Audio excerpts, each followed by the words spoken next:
I mentioned beforehand that Brian Lamont passed away, and this was the first thing I thought to write about him in our life. And I'd like to share it with you, and it's called Outsider. Living as a stranger in this foreign land, I've looked for other strangers now here, so I'd feel a connection to other outsiders. What I found was a bigger outsider than me, a man whose voice could shake your soul to your foundation, making you wonder what life you've missed out when a man younger than you has have lived through 2 hardened lifetimes. This was a man from another big city, a man who carried all the hardness of that city on his shoulders when he came to this town to break free. And he said he did. He felt more relaxed carrying his big stock pots of vegetarian chili in his Jeep, or wearing a suit to go into his Rod Serling persona when the occasion arose. That's when I realized that, yes, I could get along with him, but yes, he's more of an outsider than me.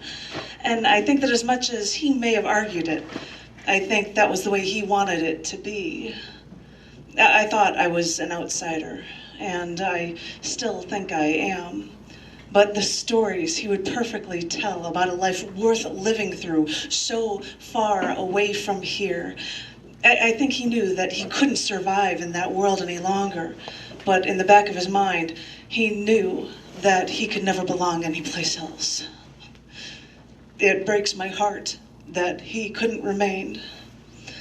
But all I can think is that even if we both didn't belong here, at least I could just have this little time with him where I could just enjoy listening.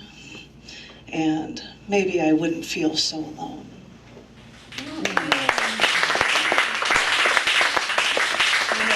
When I did a feature, I asked Brian if he would do the intro for me, which is where I say he broke into his Rod Serling persona. Because I was a crazy person in a bed, which is why I was sitting there like that. I'm like, I at least I've got this one, so thanks, Toby, for that one. But that was one poem, sorry. This next one is an Insta poem, which means I've got a big photo to accompany it as well. It's a short one for you, and it's called Hide from the World. Proud to be able to make it on my own, I was self-sufficient and standing tall, and everyone knew I was stronger than a freight train. But just because I can do it all doesn't mean that love is lost in my life. So go ahead, my love, remain in hiding, and know that you are still more priceless than all the secrets I hide from the world. And it's funny that I happen to have a photo of me with some guy in the background. And I'm like, I can so use that. That is so perfect for this. I can show it up for you. That's where my Instagram poems come from.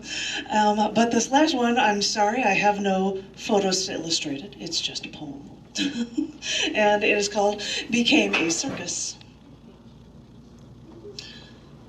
Have you ever been to the circus?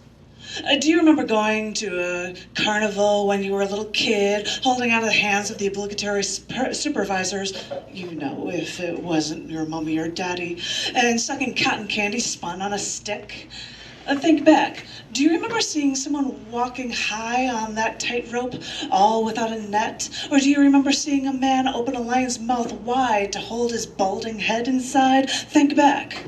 Because think about it. Look deep inside and wonder if your life became the circus. And you're the one stuck in the lion's cage. And you're the one hanging on that trapeze bar, hooked by your knees, the blood rushing to your head, now upside down. Are they throwing tomahawks at you? And when you put your makeup on, do you feel like a clown and wonder how life became a circus? Now, think. Has real life become as terrifying as that sometimes death-defying circus? Or did you figure out that it's always just a balancing act, and for some reason you always knew how to play your part, how to avoid the animal claws and teeth, how to catch that bar, how to not slip and fall? So, think back. Have you figured it out yet?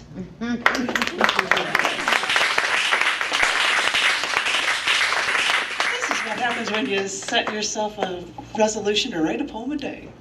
What on earth comes out from one day to the next? That's exactly the truth. So, ladies and gentlemen, I would like to give double plus extra space for the woman that ran this open mic for years and gave me the honor of taking it over. Please, ladies and gentlemen, extra double plus thunderous applause for Louise Gale Richardson.